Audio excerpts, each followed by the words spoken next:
Hey guys, welcome back to another Windows tutorial.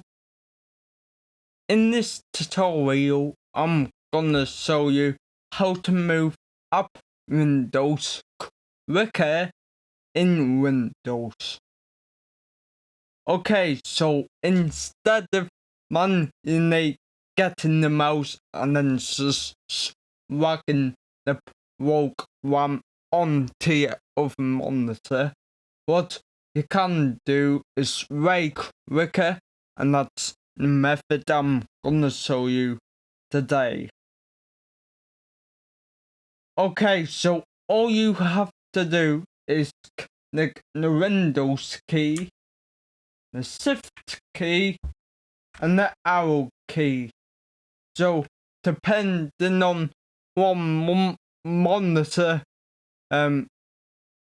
the direction of the monitor's facing, you like if you want to move it to your right monitor, you click the right key, but if you want to move it to your left monitor, just click the left key.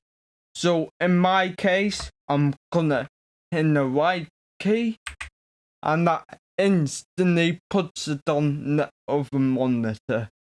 You can also keep on pressing an arrow key, so if you have, say, 3 monitors, you just press the arrow key twice and it will move it onto there. Okay, so what if I wanted back on to the left monitor? Well, I hit the Windows key, the Shift key, and the left key, and that puts it back onto the second monitor. I hope this guide helped. If it did, please like, share, and subscribe to my YouTube channel for more of these great tutorials. I'll catch you in the next one.